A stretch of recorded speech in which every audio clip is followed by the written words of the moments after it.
Jero no está, no sé si podrá ingresar hoy.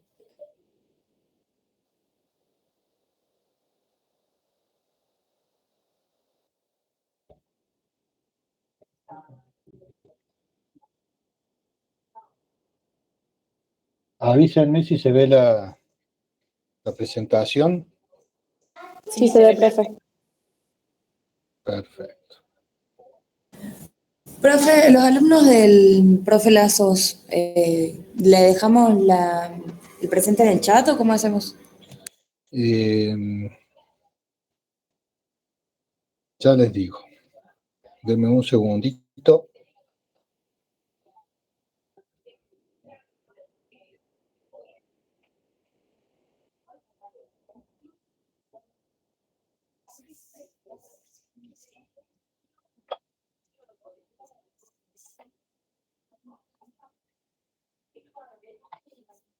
Bueno, los alumnos del doctor Lazos, a ver, déjenme ver.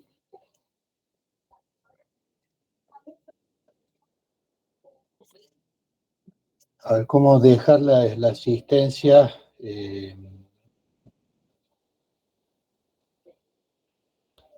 ¿Ustedes tienen algún grupo de WhatsApp armado con el doctor ya?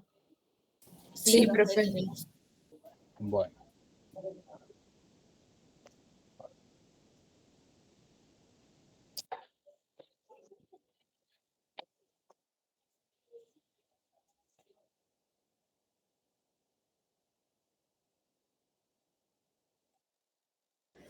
Bueno, yo ahora les voy a tomar asistencia rápidamente, así ya largamos con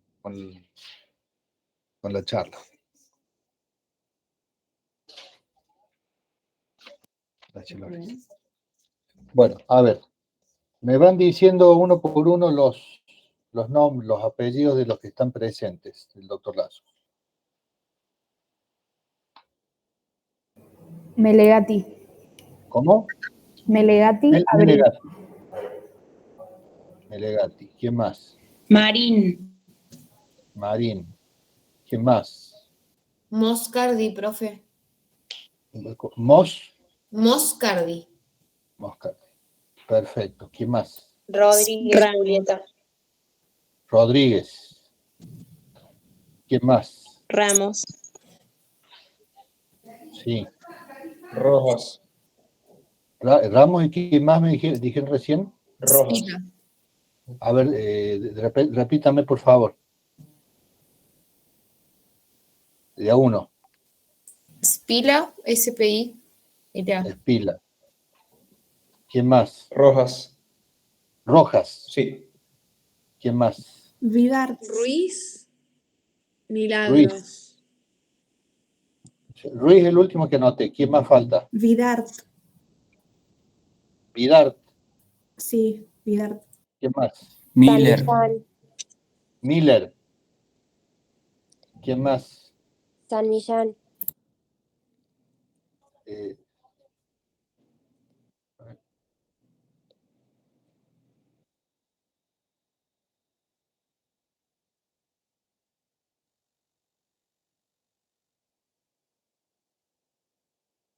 A ver, yo voy nombrando acá en la lista y me contestan rápidamente si son de Bachmeier o de Lazo. Serna, Espila Serna. Sí, presente, de Lazos. Amieva. Sí, presente. ¿Usted de quién es? Amieva. ¿Pero de qué año? Yo soy Amieva Andrés. De Evelyn. Sí. De Evelyn. Sí, es mío. Coraza. Alumna mía. Sí, profe, alumna de Evelyn. Ángela Concepción Gary, no me sale aquel apellido completo. Soy alumna de Evelyn. Sterzel. De Lazos tiene que ser porque mío no es. Sí, es de Lazos. Cecilia Vanina Díaz. Lazos. Lazos, profe. Jaroski era tuya. Sí. Daniel Alejandro Rojas está acá, me parece. De Lazos. Sí, profe, de Lazos. Hardcop. Mío. De Evelyn. García Arias. Mía. Sí, también. Está Miller, Moscardi, Vidart. Vidart lo había escrito mal yo, lo corregimos. Iris Ayelén Elizabeth, y no sé el apellido. Ramos, profe de Lazo. Ramos de Lazo, perfecto. Julieta Nabel Rodríguez. De Está. Lazo, profe. Bertorello, Profe de Evelyn. listo. Bascur, De Evelyn. Verdicchio,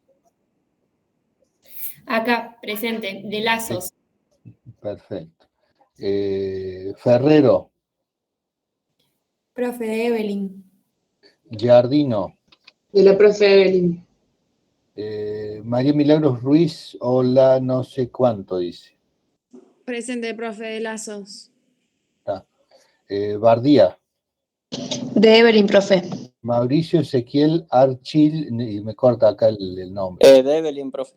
Abril, Melegati, está, listo. De Micaela Lazos. Honorato, De Evelyn, profe. Milagros María San Millán. De Lazos, profe. San Millán. Giorcelli, De Evelyn. Carranza, De Evelyn, profe. Ruña, Presente. ¿Ruña de quién es? Yo soy alumna de Sechi, no pude estar el jueves pasado, pero bueno, me conecto este jueves. Bueno, lo habla después con su Sí, jefe, sí, ¿sabe? no hay problema. Bueno, déjame, voy a anotar acá.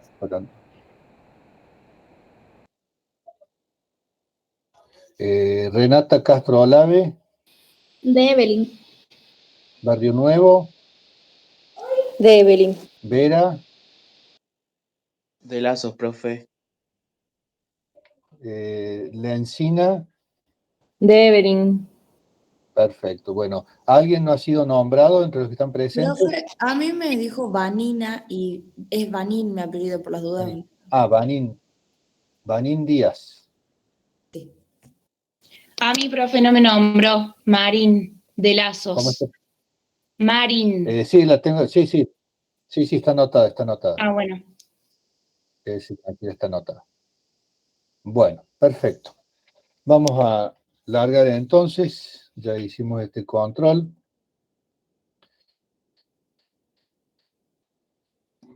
¿Ustedes todavía, algunos de ustedes ya han tenido actividad práctica? Sí, profe. No, profe. Sí, profe.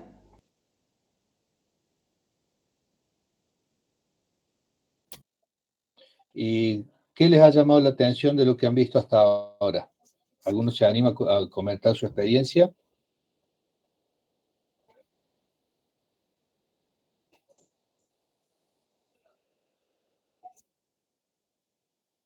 ¿Nadie tiene nada para comentar?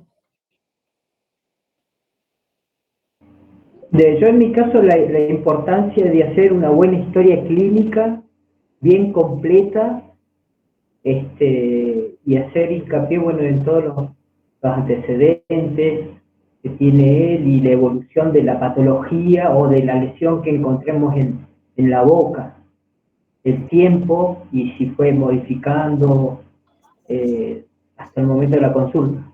Ajá. ¿Y han visto algún caso que les llame la atención?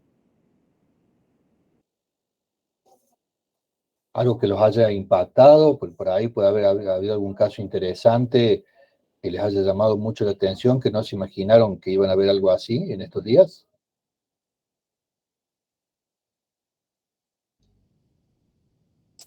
Sí, profe, varios. ¿Cómo, se acuerda qué, por ejemplo? Bueno, el primer viernes yo tuve la suerte como de ir varios viernes ya. Un eritema polimorfo nuclear muy avanzado.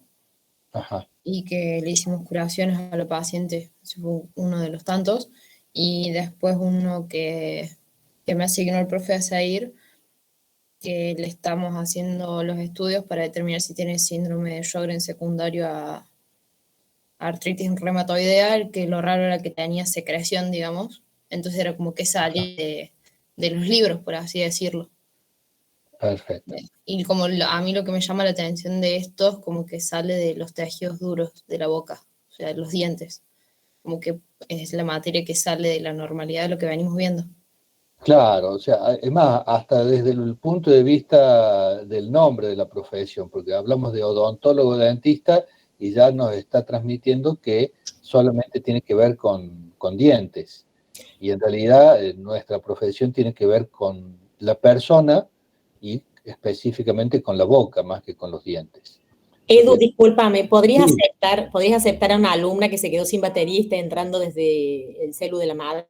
ahí dame un segundo, tengo que salir y... ¿Sabes qué? Te voy a poner Eso te iba a pedir por como cualquier cosa. coanfitriona, así cualquier cosa, vos por Dale, favor encárgate de... eso, perfecto.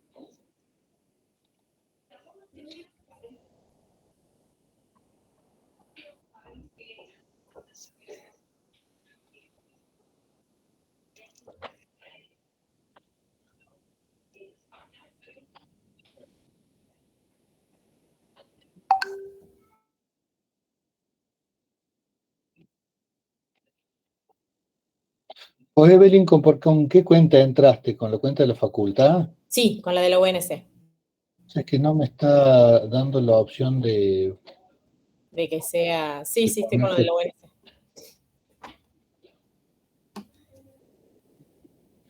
¿Quién era el que estaba queriendo entrar?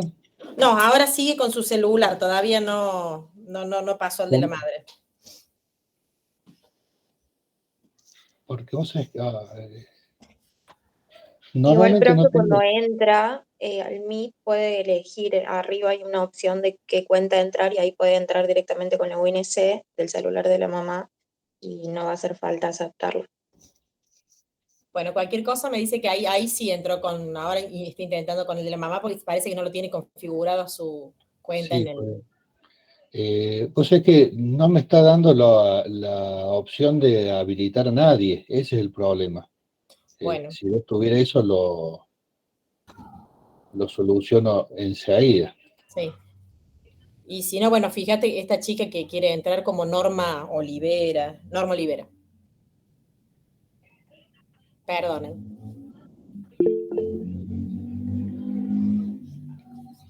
¿Y llegas alumno de quién es? Lazos, profe.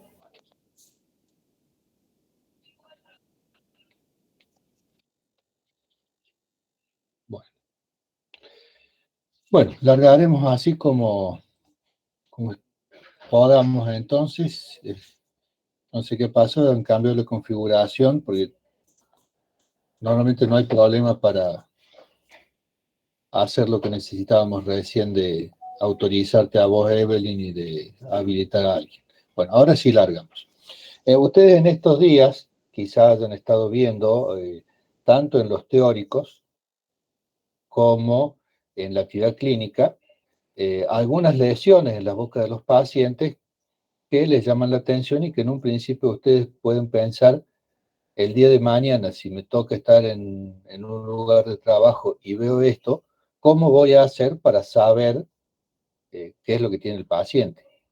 Y automáticamente algunos dicen, bueno, lo derivo, pero no se trata solamente de eso, sino que ustedes tengan una capacitación para resolver hasta al menos algún nivel de complejidad, no que se desliguen totalmente de las lesiones de mucosa bucal.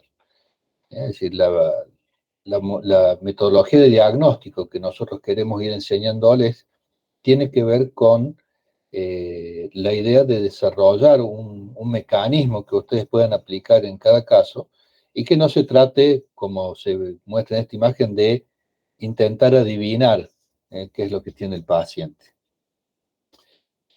Generalmente cuando hacemos cualquier actividad intelectual, cualquier actividad cognitiva, la podemos hacer de dos maneras. Una de una manera intuitiva, rápida, y otra de una manera más pensada, más analítica, más elaborada. En lo que respecta al aprendizaje de la metodología de diagnóstico, este proceso más analítico, más minucioso, es el que, digamos, conviene a los fines de evitar errores de diagnóstico. Lamentablemente después con el tiempo, a veces la repetición de procesos, la presión laboral, a veces cuando están ya en el consultorio, la necesidad de generar una mayor eficiencia en el tiempo nos lleva a trabajar de una manera más intuitiva. Es decir, ya vemos algo y ya hacemos o queremos hacer rápidamente el diagnóstico. Pero la idea es que ustedes se tomen su tiempo y vayan paso a paso, basado en el conocimiento y en la reflexión, cumpliendo todas estas etapas, basándose fundamentalmente en el planteamiento de diagnósticos alternativos, de los cuales después se deriva un diagnóstico presuntivo, y no pasar a un diagnóstico presuntivo directamente. Ahora, ¿cómo es esto? Bueno, ahora lo vamos a explicar. Ustedes ya tienen el teórico en donde se ha desarrollado esto, pero dada la importancia de este tema, hemos decidido incluirlo en esta actividad obligatoria. Porque es muy importante que ustedes conozcan esta metodología de trabajo. ¿Me van escuchando bien hasta ahí? Sí, profe. Perfecto. Bueno, entonces cuando el paciente concurre a la consulta, puede tener en principio cualquiera de las enfermedades, por eso ponemos acá todas las enfermedades. En el caso nuestro se refiere a todas las enfermedades que se manifiestan en la boca. Una vez que llegue el paciente nos dice cuál es el motivo de la consulta, le preguntamos los antecedentes personales y los antecedentes de la evolución de la enfermedad, recabamos todos esos datos y después pasamos a inspeccionar la boca del paciente. Y ahí el primer paso es detectar qué lesión elemental tiene el paciente. Y esto es sumamente importante y por eso el doctor Pánico le dedicó tanto tiempo al desarrollo de lesiones elementales. Porque de acuerdo a la lesión elemental es como se orientan los pasos posteriores. ¿Sí? Entonces, si nosotros nos preguntamos cuál es la lesión elemental que tiene el paciente, solamente vamos a incluir en el paso siguiente aquellas enfermedades que presenten esas lesiones elementales que nosotros identificamos. Y todas esas opciones se van a constituir en lo que se llaman diagnósticos alternativos. ¿Sí? Entonces, como les dije, preguntamos cuáles son esas enfermedades y cuáles son los diagnósticos alternativos que derivan de esas, digamos, de esas lesiones elementales. Es decir, acá ya hay una combinación entre la práctica que ustedes tienen que ir aprendiendo de detectar las lesiones elementales, más el conocimiento teórico de con qué lesión elemental se manifiesta cada enfermedad. Secundariamente, también podemos plantear diagnósticos alternativos por alguna similitud o por algún riesgo. Por ejemplo, nosotros sabemos que hay algunas enfermedades de la boca que generan riesgo de cáncer bucal. Entonces, si planteamos que uno de los diagnósticos alternativos es una de estas enfermedades que se llaman lesiones cancerizables, automáticamente por el riesgo que generan, tenemos que considerar al cáncer bucal como una opción de diagnóstico alternativo. O a lo mejor ustedes no se acuerdan, por ejemplo, que el líquen también puede producir queratosis, suponiendo que esa haya sido la lesión elemental que encontramos, pero ustedes pensaron que sí había una leucoplasia, que es otra enfermedad que produce queratosis, y por otra vía se acuerdan que la leucoplasia y el líquen queratótico son parecidos. Entonces, aunque no se acuerden directamente de cuál es la lesión elemental del líquen, lo pueden plantear porque se acuerdan que es similar o es, desde el punto de vista teórico, un diagnóstico diferencial de la leucoplasia. ¿Se entiende hasta ahí ese concepto? Sí, profe, se entiende. Sí. Si alguno en algún momento tiene alguna duda, me pregunta, ¿sí? Directamente me hace la pregunta. Una vez que planteemos cuáles son los diagnósticos alternativos, tenemos que llegar a, digamos, a definir cuáles son los que realmente tienen más posibilidades, cuáles son los diagnósticos presuntivos. Tenemos que llegar acá a este punto, y para eso podemos tener distintas estrategias, que nos van a ayudar a priorizar los procedimientos. Una estrategia muy importante es lo que se llama la estrategia del peor pronóstico. Es decir, de todas las alternativas que planteamos, ¿cuál es la que le genera al paciente el mayor riesgo o el mayor daño? Esa es una opción. Y la otra es la estrategia de resolver primero lo más simple, para quedarnos con lo más complejo después. Es decir, si hay alguna enfermedad que se pueda descartar por alguna manifestación clínica o por algún estudio complementario más sencillo, los vamos a priorizar para rápidamente dejar de considerarlos como opciones. Pero la estrategia del peor pronóstico es la que siempre debe estar. Una vez que tenemos los diagnósticos alternativos, la pregunta es, ¿cómo diferenciamos clínicamente una de otra, de todas estas enfermedades? Y ahí tenemos los detalles de las lesiones elementales y de la historia clínica. Por ejemplo, si hablamos de una lesión elemental verrugosidad, no es lo mismo que la verrugosidad sea de no más de 1 centímetro de diámetro pediculada, a que sea una lesión de 3 centímetros de diámetro y de base sésil. Esas características nos pueden orientar a distintos diagnósticos presuntivos. Y lo mismo en la historia clínica, podemos recabar datos, por ejemplo, si la lesión fue de evolución aguda o de evolución crónica, si duele o si no duele, y todas esas cosas también ayudan a diferenciar una de otra enfermedad. Entonces, vamos a ver de descartar clínicamente lo que podamos.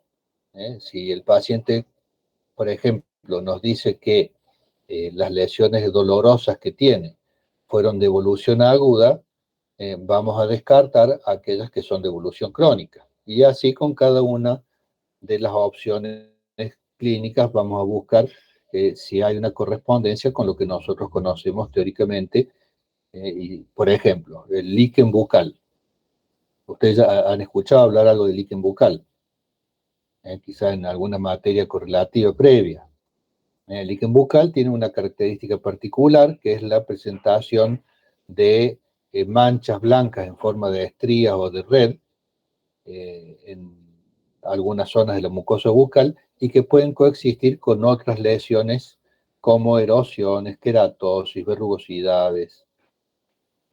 Pero si yo no veo esas manchas blancas reticulares, yo no puedo mantener clínicamente el diagnóstico de líquen. Será alguna otra enfermedad que produzca queratosis, verrugosidad o erosión, pero no un líquen. Luego de que hacemos todo este descarte clínico, luego que eliminamos clínicamente todas estas enfermedades, nos preguntamos cómo confirmo el diagnóstico. Y para confirmar el diagnóstico, en algún pequeño porcentaje de los casos se confirma con la clínica. La misma clínica es confirmatoria, pero son casos más bien excepcionales. Y si no, tenemos que hacer lo que se llaman estudios complementarios. Y en estos estudios complementarios, que los vamos a ir desarrollando en cada unidad temática, porque cada tipo de patología tiene sus estudios complementarios que permiten obtener la certeza, tenemos que también aprender a interpretar los resultados. Es decir, los estudios por sí solos no dan un resultado, sino que hay que analizarlos siempre en el contexto clínico del paciente. Por ejemplo, cuando nos llega un informe de anatomía patológica, el informe de anatomía patológica en algunos casos puede ser totalmente prevalente sobre cualquier aspecto clínico, o en otros casos es necesario combinar el informe de la anatomía patológica con la clínica para obtener el diagnóstico.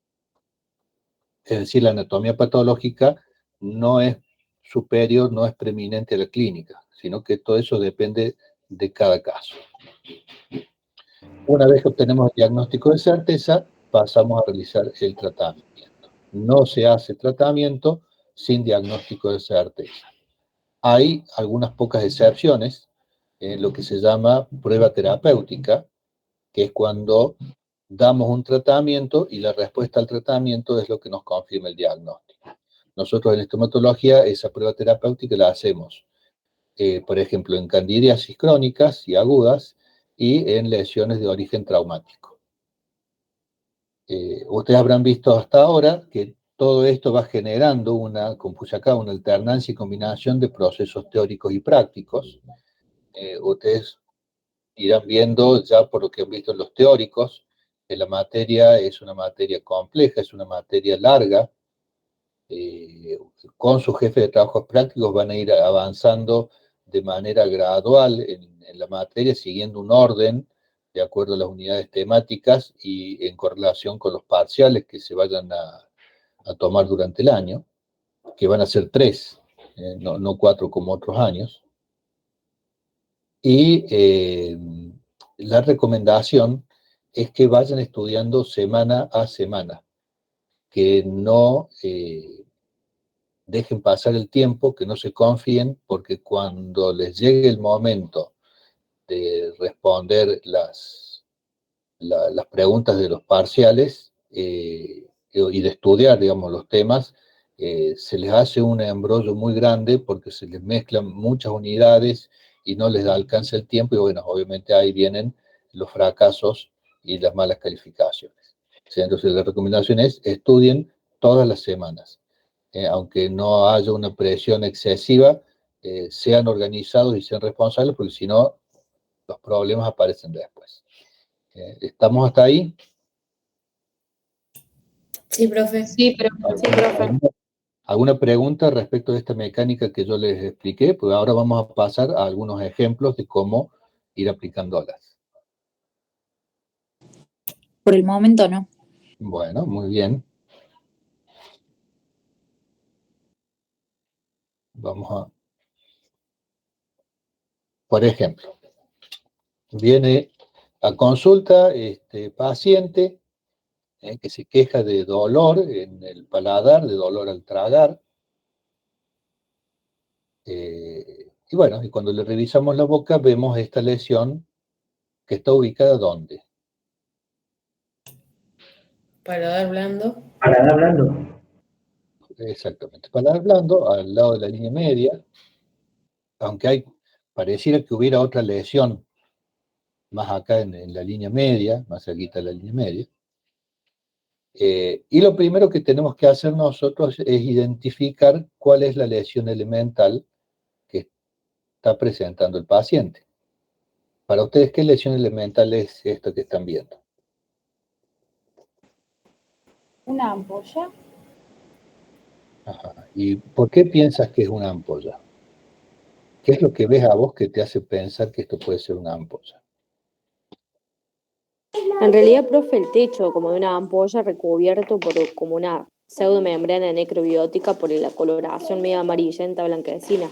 Ah, qué mezcla que me hiciste. A ver, o es techo o es pseudomembrana necrobiótica, pero no puede ser las dos cosas al mismo tiempo, porque la pseudomembrana necrobiótica se forma en el corion expuesto y el techo es el epitelio que se ha desprendido del corion. Entonces, o es una o es otra. Pareciera el techo. Yo pensé el techo, sí. Sí, el techo, profe. Bueno, entonces, como nosotros no tenemos que manejarnos según lo que nos parece, sino que nos tenemos que manejar según cómo son y qué son las cosas, para poder actuar con la mejor base, con el mejor apoyo, digamos, de conocimiento. Si yo creo o supongo que esto es el techo de una ampolla, o que esto es una ampolla que podemos ver, estar viendo su techo, lo que tenemos que hacer es evidenciar que realmente eso es el techo de la ampolla, y por lo tanto vamos a poner en marcha una semiotecnia específica para eso. ¿Se acuerdan qué tenían que hacer? Insuflar con aire. Insuflar aire. Esa es una opción. ¿Pero qué pasó? Lo que me pasó a mí en el consultorio ahora, se me rompió el compresor, no me funciona. O intentar No tengo el techo con la pinza de algodón. Ajá. Sí, con el explorador como pinchar el techo y tratar de Claro. separarlo. Lo que tenemos que hacer es, de alguna manera, levantar el techo. Y nosotros lo que hemos hecho es enseñarle a ustedes 3 opciones con elementos que usualmente los van a tener en el consultorio. O tienen aire comprimido, o tienen pinza para algodón, o tienen el explorador. Con cualquiera de esas alternativas, ustedes pueden tratar de inflar la ampolla o levantar el techo para mostrar realmente que es efectivamente el techo de una ampolla. ¿Por qué es importante saber si esto es una ampolla? Porque, como por ahí dijeron algunos también, o nombraron, es importante diferenciarlo de qué otra lesión elemental. ¿Qué otra lesión elemental se parece a lo que están viendo ustedes?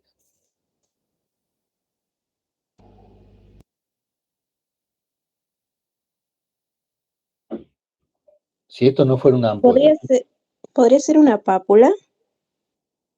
podría ser, podemos ponerlo como una opción. Algunos podrían plantear una pápula, otros podrían decir una erosión. Pero a ver, dejemos con el ejemplo de la pápula, que es más simple y más evidente la diferencia.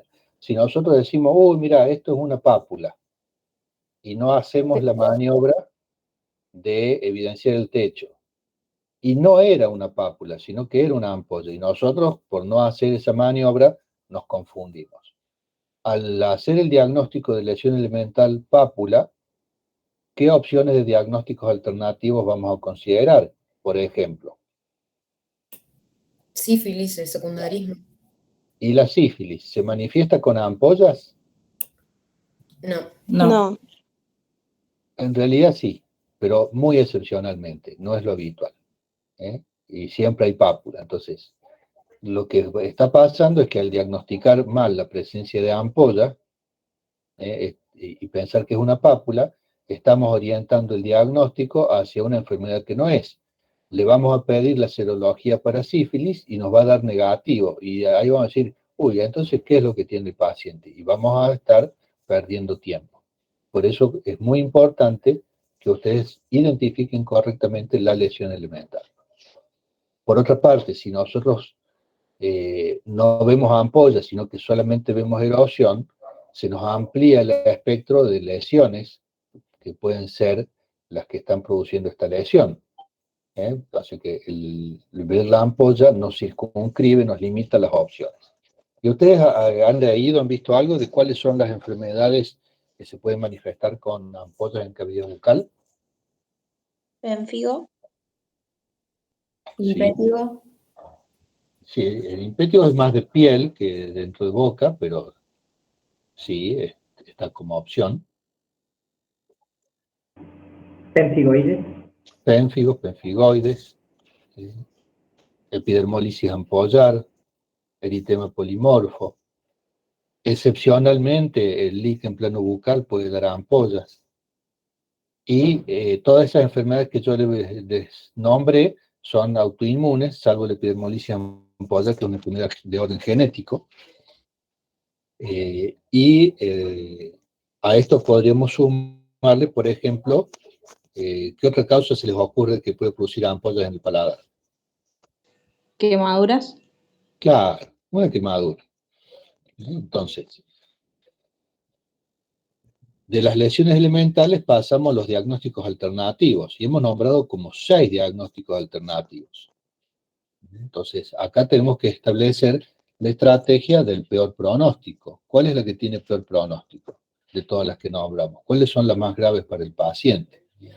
Y bueno, el pénfigo, el penfigoide y la epidermólisis ampollar son enfermedades que pueden generar problemas sumamente severos en el paciente, sobre todo cuando se generalizan.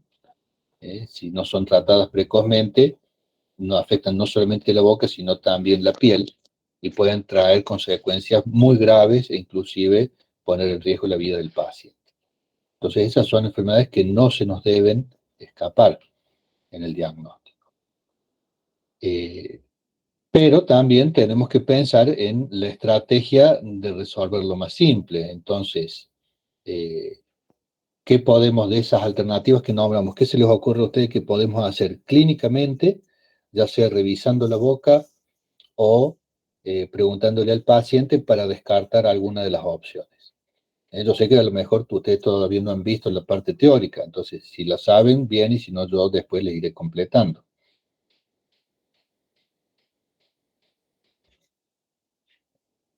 ¿Qué le podemos preguntar al paciente? Lo primero que le preguntamos es hace cuánto tiempo la tiene. Si es la primera vez que le pasa. Son datos que de rutina hay que preguntar. Si está medicado o se medicó o consultó anteriormente por eso. También todo eso puede ayudar. Ninguna de esas cosas alcanza a ser contundente, por ejemplo, que nos permita descartar. Son detalles que después nos van a servir en algún momento del análisis. Pero, por ejemplo, le podemos preguntar si se quemó. Si recuerda haberse quemado cuando comía. Y el paciente dice, no, yo nunca como cosas muy calientes, no tomo mate caliente, así que no hay posibilidad de que me haya quemado. Entonces, a una quemadura la descartamos. Y nos vamos quedando con las otras opciones. Doctor, ¿puede ser que la foto esa sea de un paciente portador de prótesis parcial por lo que se ve? Sí, tiene prótesis parcial superior. Y le preguntaría si a lo mejor desde que comenzó a tener la prótesis ella notó una sensación de dolor en el paladar.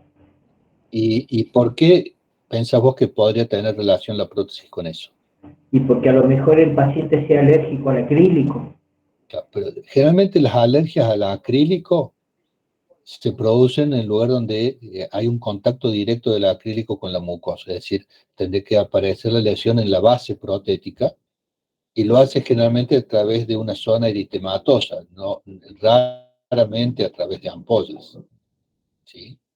Entonces, no estaría dentro de las opciones de alternativas que podríamos considerar inicialmente, porque no es la ampolla la lesión elemental de las alergias al acrílico.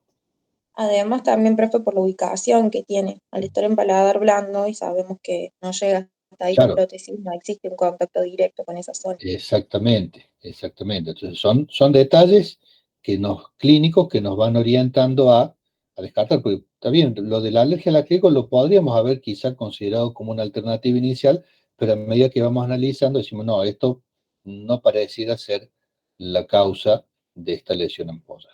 Claro, no sería determinante esa referencia. Claro.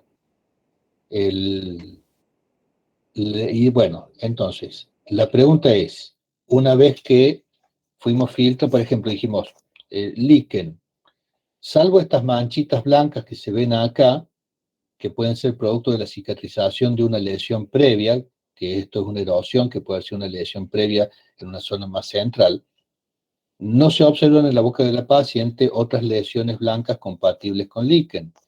Entonces descartamos el líquen como una opción de diagnóstico. Y nos quedamos con las enfermedades ampollares, básicamente. Y las enfermedades ampollares, probablemente ustedes ya la hayan estado viendo, quizá algunos en los teóricos, porque es una de las primeras unidades que se tratan. ¿Ustedes saben cómo se hace el diagnóstico de las enfermedades ampollares, de las autoinmunes como el pemfigo y los pemfigoides? Bulboaspiración. La bulboaspiración no es para diagnóstico, sino que la bulboaspiración lo que hace es evidenciar una ampolla nueva. ¿Sí? Nos está diciendo que, por ejemplo, en un paciente que viene con múltiples erosiones y que nosotros no vemos ampollas y que pensamos que esas erosiones son secundarias a ampollas, hacemos bulboaspiración y vemos si el paciente forma rápidamente una ampolla nueva. Porque la bulboaspiración en un paciente que no tiene enfermedad ampollar no produce ampollas, lo produce solamente en aquellos que tienen enfermedades ampollares. ¿Sí? Pero nada nos dice esa ampolla de si es pemfigo, pemfigoide o epidermólisis ampollar. O sea, no sirve para hacer diagnóstico, sino para mostrar que el paciente puede formar ampollas. ¿Se entiende la respuesta? Sí, profe. Bueno, nosotros para diagnosticar las enfermedades ampollares necesitamos hacer un estudio que se llama inmunofluorescencia, que es un estudio de laboratorio que se hace sobre un tejido obtenido por biopsia. O sea, se toma un poquito de material de la mucosa y se lo estudia en el microscopio. También podemos hacer biopsia de una ampolla chiquita, sacarla, hacer una biopsia excisional completa de una ampolla pequeña, y eso también nos puede ayudar al diagnóstico, aunque lo que se llama el gold estándar, el patrón ideal de diagnóstico en enfermedades ampollares, es la inmunofluorescencia.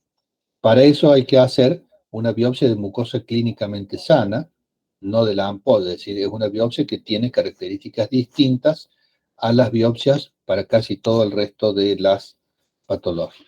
Por eso es importante que ustedes sepan, vayan completando el contenido teórico para saber cuál es el diagnóstico, mejor dicho, cuál es la metodología de diagnóstico para cada opción de diagnóstico.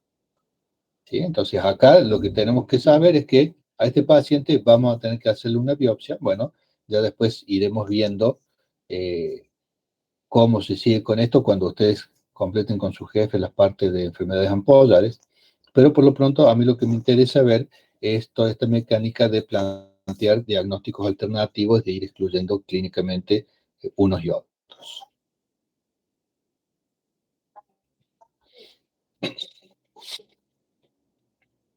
Por ejemplo, vemos este otro paciente. Vamos a ver qué es. Sí, vamos a ver 2 o 3 casitos en total como para que les quede bien ejemplificada la metodología. ¿Qué lesión elemental ven acá? Como una tumoración. Un tumor. Ajá. ¿Alguien ve alguna otra cosa que no sea esa lesión elemental que han nombrado? Yo diría... Se ve como mancha media pigmentaria, sí también se ve no solamente el color rojizo de la mucosa, se puede ver también como algo más oscuro o no sé si yo solo lo veo. Hay unas zonas que se lo ve como un poquito más violáceo. Claro, es. Sí, yo lo veo así. Pero hay un aumento de volumen. Cuando estén delante de los pacientes, no digan tumor, traten de evitar esas palabras, digan aumento de volumen. Les acepto que delante del paciente digan un bultito, todo en pro de no asustar innecesariamente al paciente, ¿sí? Porque el paciente escucha la palabra tumor y automáticamente correlaciona con cáncer, y si bien pueden coincidir, no siempre la palabra tumor representa el diagnóstico de cáncer, ¿sí? Entonces tengan ese cuidado.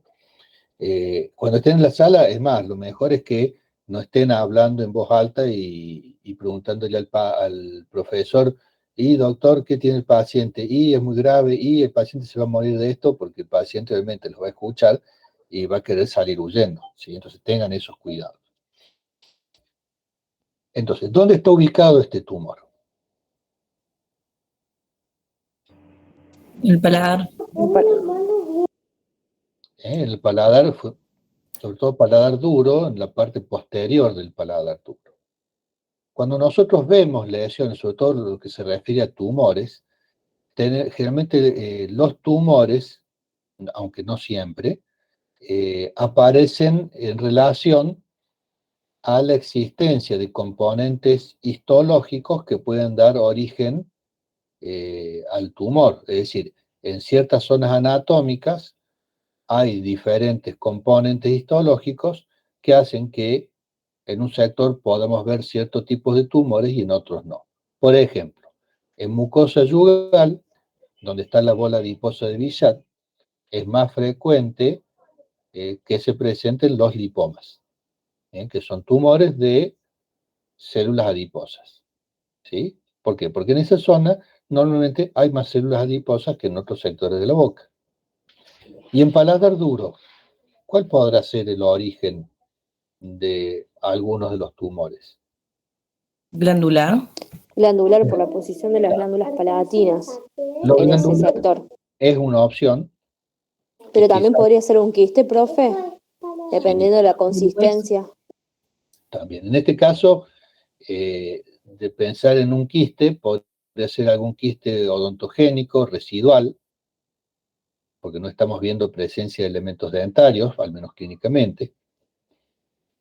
Podría ser un tumor de origen glandular, tanto benigno como maligno. Podría ser algún tumor de seno maxilar que está exteriorizando hacia boca. Podría ser un linfoma, pues los linfomas son más frecuentes donde hay tejido glandular, porque el tejido glandular suele tener muchos linfocitos habitualmente, entonces es algo que también predispone a que esas zonas sean las de más predilección. Es decir, si nosotros vemos esto y decimos, esto está en paladar y es un tumor glandular, nos vamos a quedar con esa idea y nos vamos a considerar todas las otras opciones, ¿sí?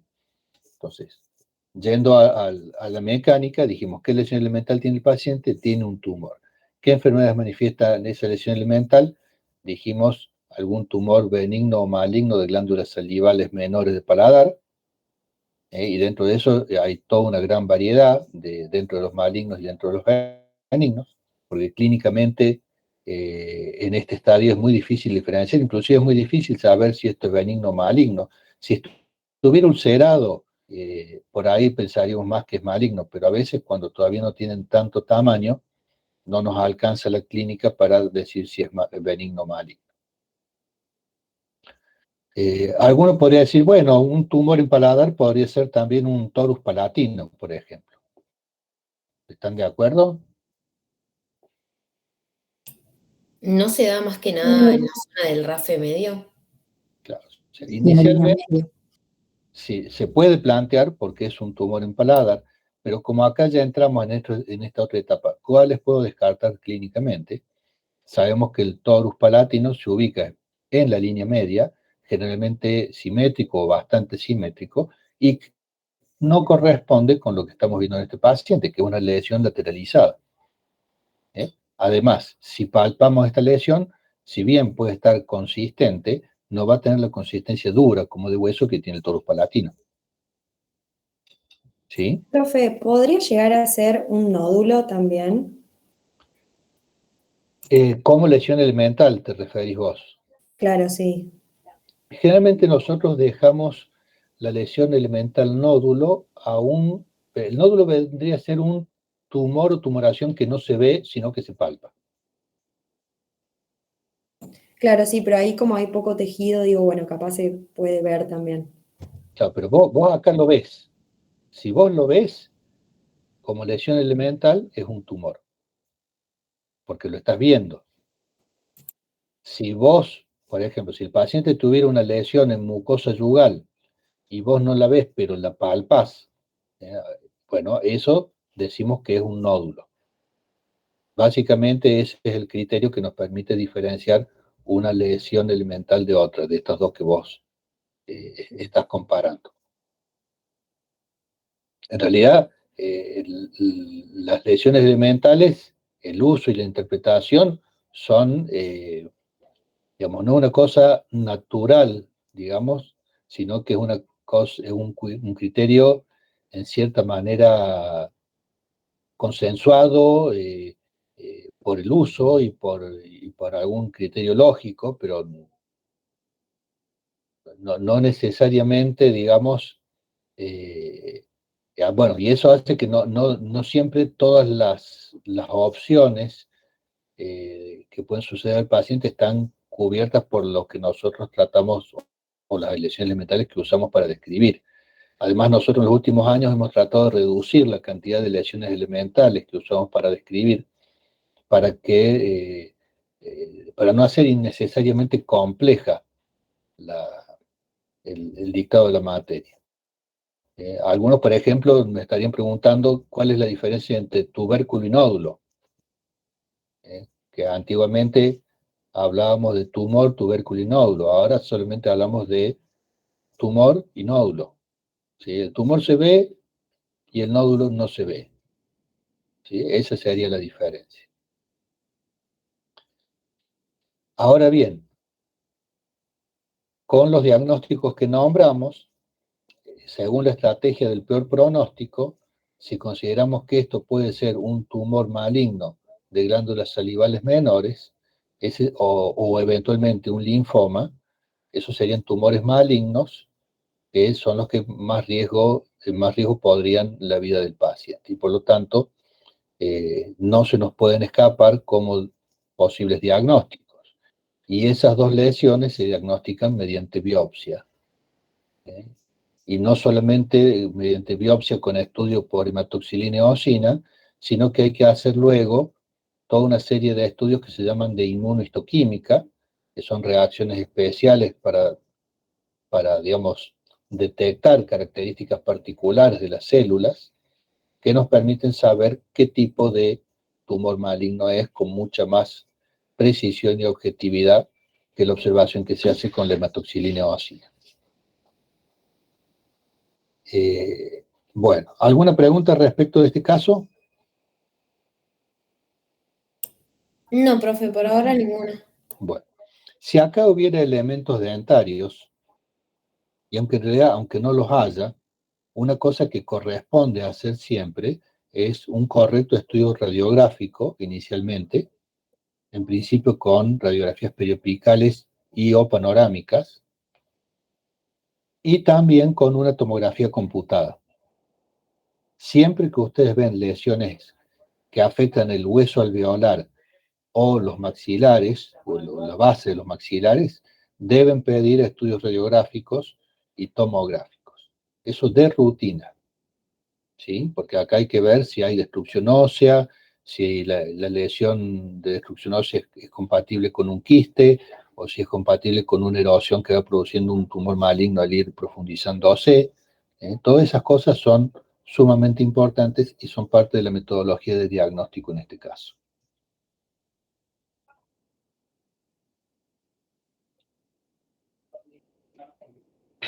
Bueno, y vamos a ejemplificar con este último caso. ¿Qué lesión elemental ven acá? Una verrugosidad. Ajá. ¿Y por qué decís que es una verrugosidad? Keratosis, ¿no sería? O queratosis sería, sí. ¿Y por qué decís que es una queratosis? O sea, puede ser verrugosidad, puede ser queratosis. Yo no digo ni que sí ni que no. Solamente estoy preguntando cuál es el criterio racional que vos utilizaste para decir que esto es verrugosidad o queratosis. Yo primero pasaría la gasa Ajá, bueno, interesante. ¿Y para qué pasas la gasa? para ver si sale. Ajá, y si sale, ¿qué lesión elemental es? Una pseudomancha. Claro, si sale, es una pseudomancha o pseudomembrana. Y ahí el diagnóstico se orienta para, sobre todo, lo que sería una candidiasis aguda. Pero acá al pasar la gasa no sale absolutamente nada. Entonces, no es pseudomembrana. ¿Qué lesión elemental sería? Algunos dijeron queratosis, otros dijeron verrugosidad. ¿Por qué una y por qué otra? Yo diría verrugosidad porque está como pediculada. ¿Dirías qué? Disculpame. Verrugosidad porque está como pediculada. Pediculada es que la base es más estrecha que el cuerpo de la lesión. Claro, como elevada de forma digitiforme pareciera. En sí, profe, porque es una lesión blanquecina que nos hace, No significa en forma de dedo. Yo no veo dedos acá de ninguna manera, salvo los guantes que están separando. Pero ese es el riesgo de nombrar a las lesiones o comparar las lesiones de acuerdo a formas de elementos conocidos, ¿sí? Que por ahí depende mucho de la imaginación y del conocimiento de la experiencia de cada individuo. Profe, hay una queratosis que se acumulan las escamas y se estratifican, no sé cómo decirlo. Bueno, a ver. Claro, se observa como una lesión de blanquecina con aumento de volumen. Sí. ¿Es blanco? Pero sí. igual- ¿Tiene aumento de volumen? Sí. Ahora, es blanca y húmeda. Pero es media húmeda, sí, no es seca. Bueno, pero vamos por parte. Blanco y húmedo, blanco húmedo o seco, son características secundarias, no que son características esenciales de la lesión elemental. ¿A qué me refiero con características esenciales? que son las características que la permiten diferenciar de otras lesiones elementales. Vamos a volver un poquito y vamos a recordar cuál es la definición de verrugosidad. Una lesión elevada, pero que está queratinizada y además tiene múltiples formas digitiformes, sería. Casi, estamos cerquita. ¿Por qué? O sea, ¿es una lesión elevada? Sí. ¿Es una lesión delimitada, circunscripta? Sí. ¿Es una lesión que está queratinizada y por lo tanto se ve blanco? Sí. Y es una lesión que tiene, la definición correcta es que tiene múltiples elevaciones en su superficie. Esas elevaciones pueden ser digitiformes, pueden ser filiformes, pueden ser a manera de cresta de gallo, o a manera de coliflor, ¿sí? Son distintas formas que puede tener, pero lo que es común a todas es que la superficie tiene múltiples prolongaciones o múltiples elevaciones. ¿Se entiende la diferencia entre la descripción objetiva de la descripción comparativa? Sí, profe, se entiende. Sí, profe. A lo mejor, yo le digo, no sería este el caso, pero digo, se parece a una cresta de gallo, y a lo mejor alguno de ustedes nunca vio un gallo. Entonces no saben cómo es la cresta de gallo. ¿Sí? Puede suceder. Entonces, yo tengo que tratar de manejarme con las descripciones lo más objetivas posibles. Entonces, si yo le digo que esto tiene múltiples elevaciones en su superficie, es algo que cualquiera de ustedes, más allá de sus experiencias previas, lo puede interpretar correctamente. La queratosis sería de una superficie, si bien elevada, pero más aplanada, más homogénea en cuanto al relieve, y esta es bastante irregular. Por lo tanto, lo que yo veo acá, en mi criterio, coincide más con una verrugosidad que con una queratosis. Por ahí, a lo mejor, en el sector anterior, esta prolongación que hay acá, podría ser una queratosis, pero acá, claramente, ya tiene múltiples elevaciones en su superficie.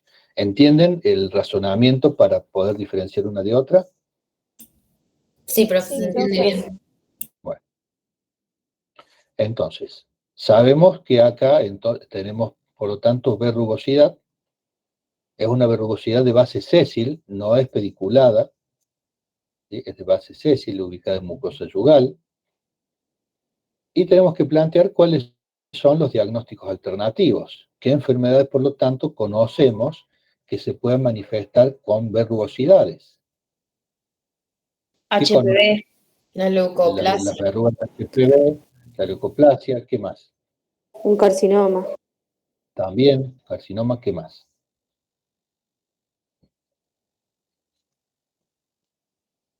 El líquen queratótico puede tener áreas verrugosas también.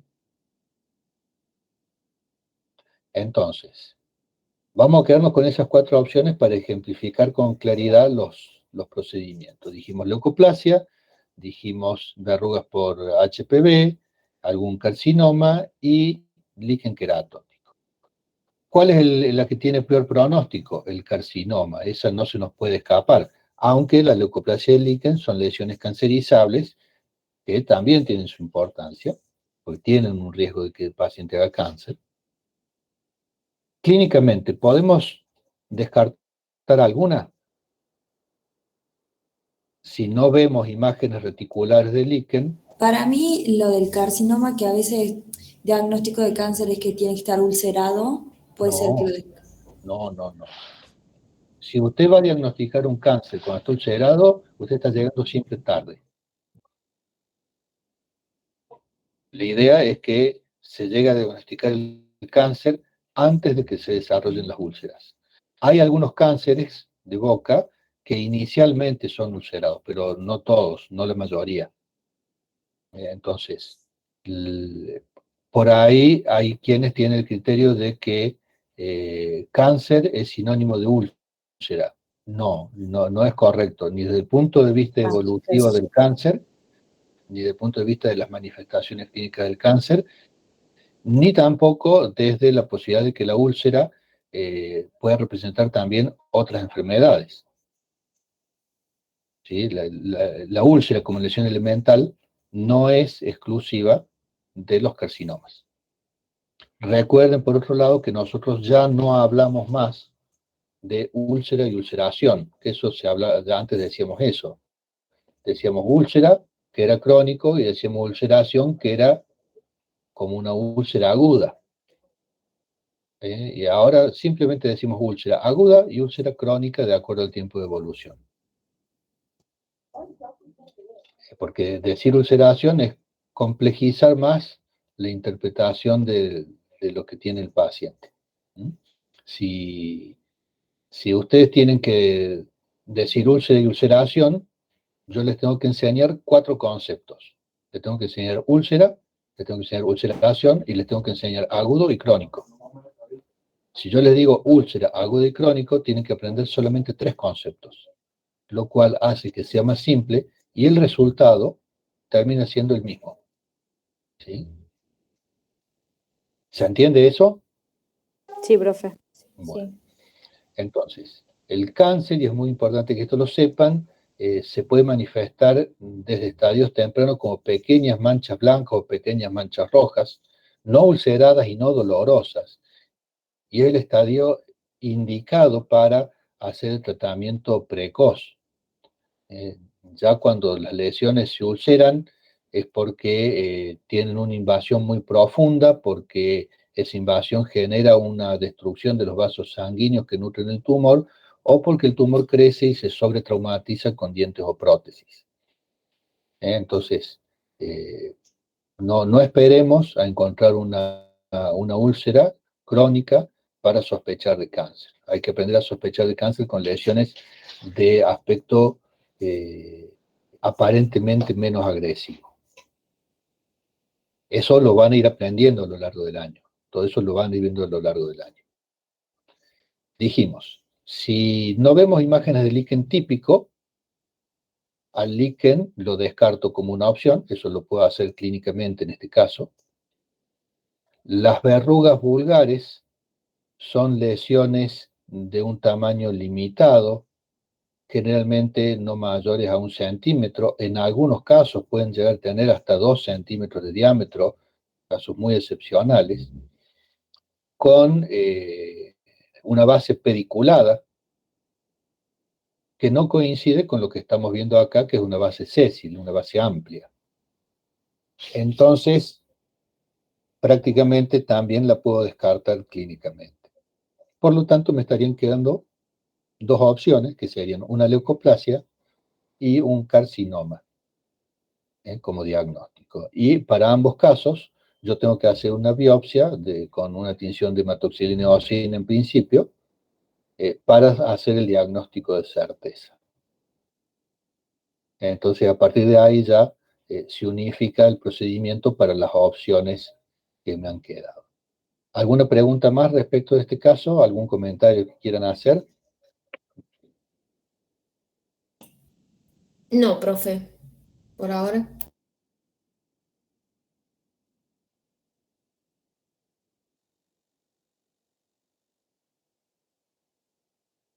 Bueno.